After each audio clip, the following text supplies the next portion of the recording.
अस्सलाम वालेकुम and welcome to my new video. कैसे हैं आप सब। तो आज आपके सामने एक और इजी, सिंपल और elegant business card template design लेकर आया हूँ ट्यूटोरियल। तो let's begin with the name of Allah.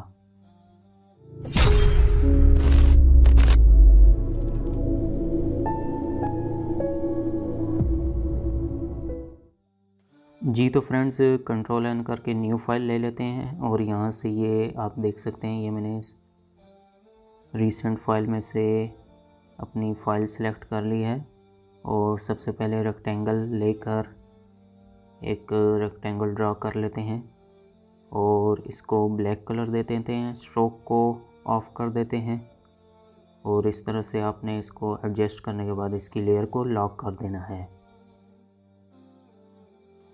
Layer को लॉक करने के बाद सिंपल पेन टूल लेते हैं और एक पॉइंट यहाँ पे आपने ऐड करना है और इस तरह से आपने एक शेप ड्रॉ करनी है सेंटर में, और इधर से आपने ड्रैग करना है, कुछ इस तरह से कर्व बनानी है और एक शेप यहाँ पे एक पॉइंट ऐड कर लेते हैं और इस तरह से आपने इसको पाथ को क्लोज़ कर देना है।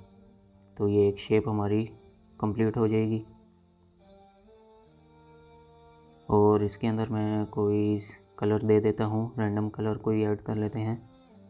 तो इस कलर का थोड़ा सा कलर मैं चेंज कर लेता हूँ, यहाँ से ऑरेंज कलर, येलो कलर की एडजस्टमेंट के बाद अब इस शेप की लेयर को मैं लॉक कर देता हूँ।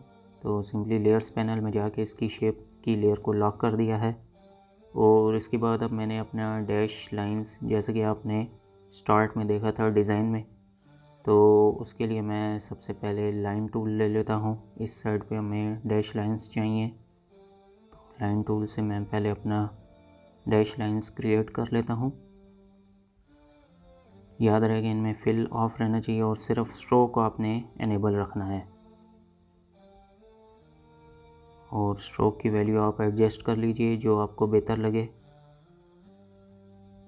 और स्ट्रोक्स पे आप क्लिक करेंगे तो यहाँ से आपने इसकी कैप्स को राउंड कर देना है और राउंड्स करने के बाद यहाँ से ये इस तरह की शेप आ जाएगी। इसकी ऑल्ट प्रेस करके मैंने ड्रैग किया है और यहाँ से इसकी लेंथ को बड़ा कर लेते हैं और दोबारा से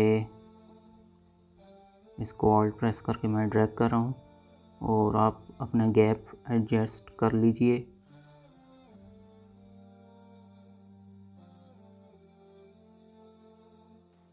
गैप की एडजस्टमेंट के बाद अब मैं इन तीनों शेप्स को सिलेक्ट करूँगा। शिफ्ट प्रेस करके तीनों पे क्लिक करेंगे और ऑल्ट प्रेस करके मैं ड्रैग कर रहा हूँ और इस तरह से मैंने इनको एडजस्ट करना है और दोबारा से ऑल्ट प्रेस करके इसकी थर्ड कॉपी भी जनरेट करूँगा।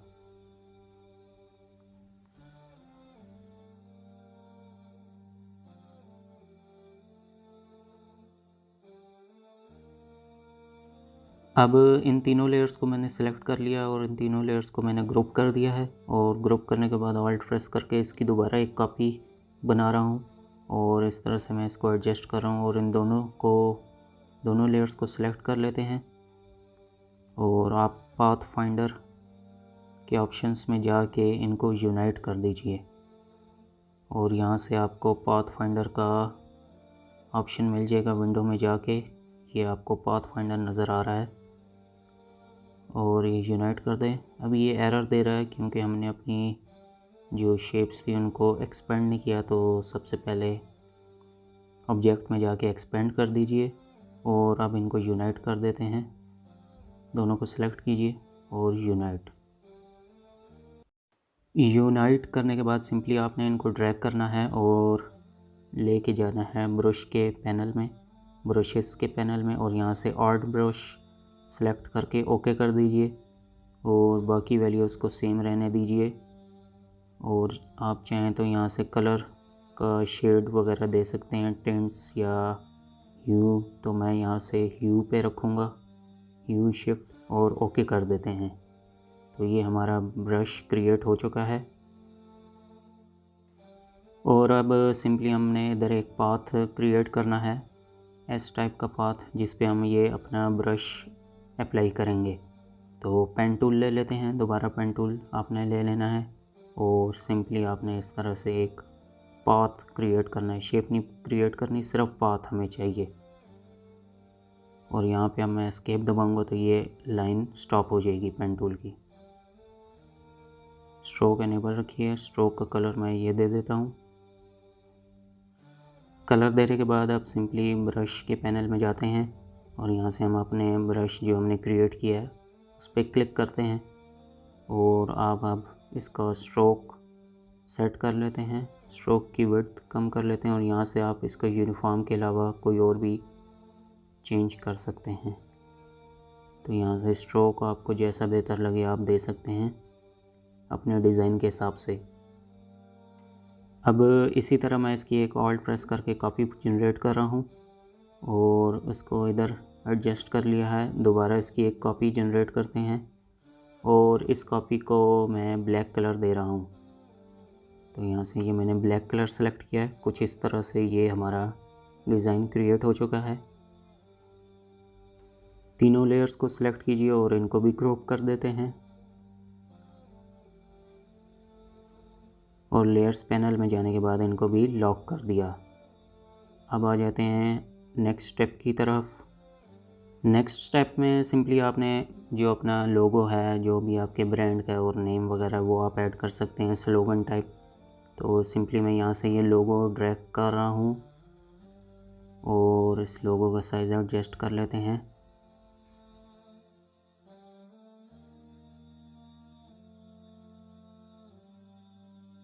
सर्कल की एडजस्टमेंट लोगो की एडजस्टमेंट के बाद अब एलिप्स टूल ले लेता हूँ और सेंटर से मैं इसको ड्रैग कर रहा हूँ और इस तरह से आपने इसमें सिर्फ स्ट्रोक एनेबल रखना है। और इसके बाद आप ब्रश में जाके अपना ब्रश अप्लाई कर दीजिए और इसकी जो विड्थ है स्ट्रोक की उसको सेट कर लीजिए और इसके बाद आप यूनिफॉर्म के अलावा कोई और भी शेप इसमें सेलेक्ट कर सकते हैं।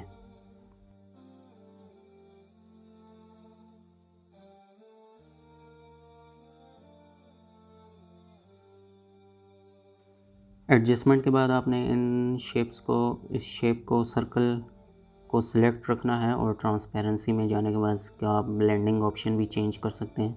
तो यहाँ से मैं हार्ड लाइट सेलेक्ट कर रहा हूँ और इसको ओके कर देते हैं।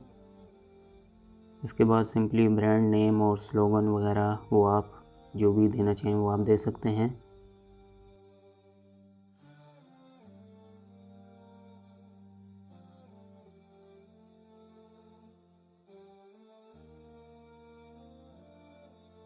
जी तो फ्रेंड्स, ब्रांड नेम और स्लोगन मैंने ऐड कर दिया है रैंडम और अब ये आप देख सकते हैं एक डिज़ाइन। तो सिंपली मैं यहाँ पे लाइन टूल लेकर एक लाइन ड्रा कर रहा हूँ और उस पर हम ब्रश अप्लाई कर देंगे।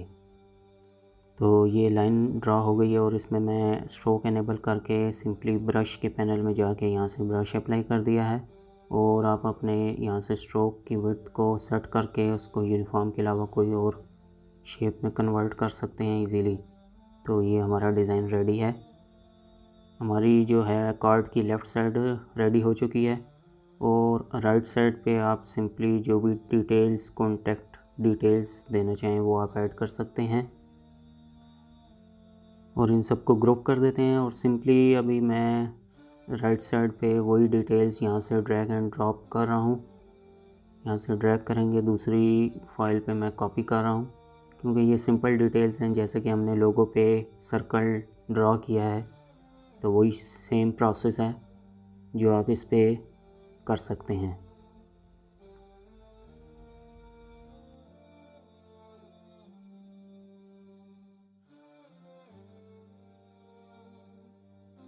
दोस्तों, अब हमारे कार्ड की एक साइड डिज़ाइन हो चुकी है। अब मैं सेकंड साइड डिज़ाइन करने जा रहा हूँ। तो आर्ट बोर्ड टूल लेकर इसको मैंने ऑल्ट प्रेस करके कॉपी कर लिया है और जो अनरेलेवेंट डेटा है उसको मैं डिलीट कर रहा हूँ।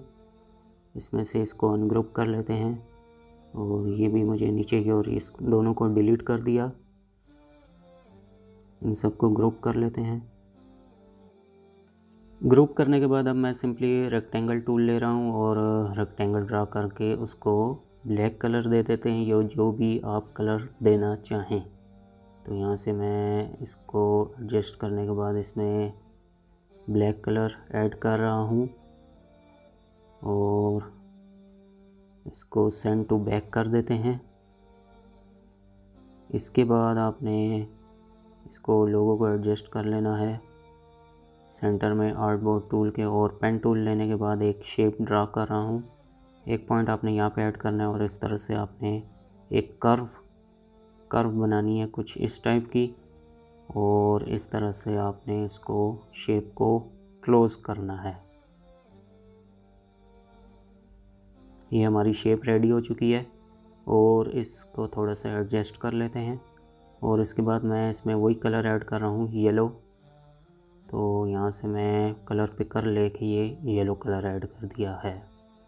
अब इस येलो कलर पे मैं चाह रहा हूँ कि डॉट ये लाइंस डैश लाइंस आ जाएं, तो वही मैं पाथ इस पे बनाऊँगा सिंपल सा, और इस पे ब्लैक डैश लाइंस का ब्रश अप्लाई कर दूँगा।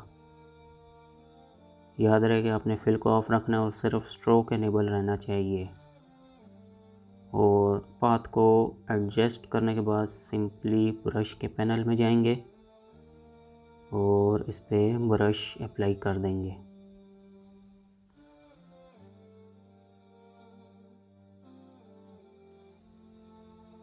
तो ब्रश अप्लाई करने के बाद अब मैं इसका विड्थ को सेट कर लेता हूँ, और जो भी एडजस्टमेंट है उसको आप अपने हिसाब से एडजस्ट कर लीजिए।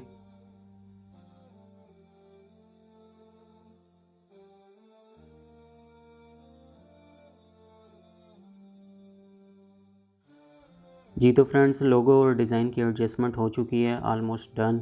तो ये था आज का ट्यूटोरियल और आज का डिज़ाइन। उम्मीद करता हूँ आज की वीडियो आपको पसंद आई होगी, और इंशाल्लाह नेक्स्ट वीडियो में आपके लिए कुछ न्यू डिज़ाइन लेकर आऊँगा।